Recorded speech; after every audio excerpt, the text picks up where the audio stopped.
Le minionisme est un courant artistique pouvant regrouper les arts visuels, la musique, bien sûr l'architecture.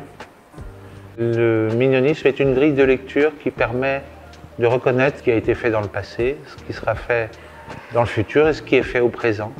C'est-à-dire globalement, est-ce qu'il y a quelque chose de mignon dans l'expression artistique? Est-ce que quelque chose est réconfortant ou attendrissant? Je suis actuellement le seul artiste minioniste, le seul décideur. J'ai les pleins pouvoirs, ce qui évidemment est une notion absolument contraire au minionisme. Mais je l'assume.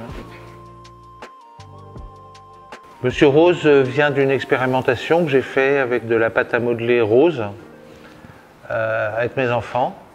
Ça venait d'un moment qu'on a tous connu, qui était le confinement, donc je devais répondre au fond à des angoisses. Non seulement pour moi, mais pour les miens, hein, j'allais dire.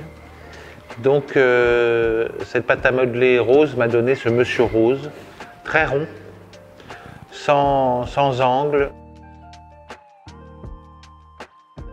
C'est-à-dire que c'est une chanson qui est violente, parce que c'est un lynchage de la foule, et elle est mignoniste parce qu'on oublie que c'est un lynchage. Le lynchage se fait oublier.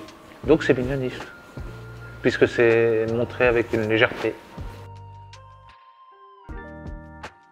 Le rapport aux écureuils. Alors c'est vrai qu'ils font chier, c'est vrai.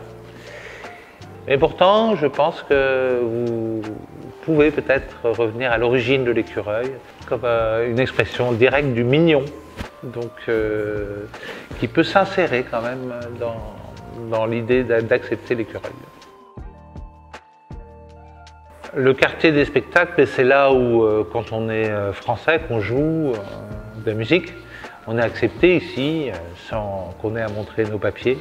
On voit des gens jouer, on voit aussi que les spectacles sont gratuits. Il y a quelque chose de très mignon, hein, justement, pour comprendre une première compréhension de Montréal.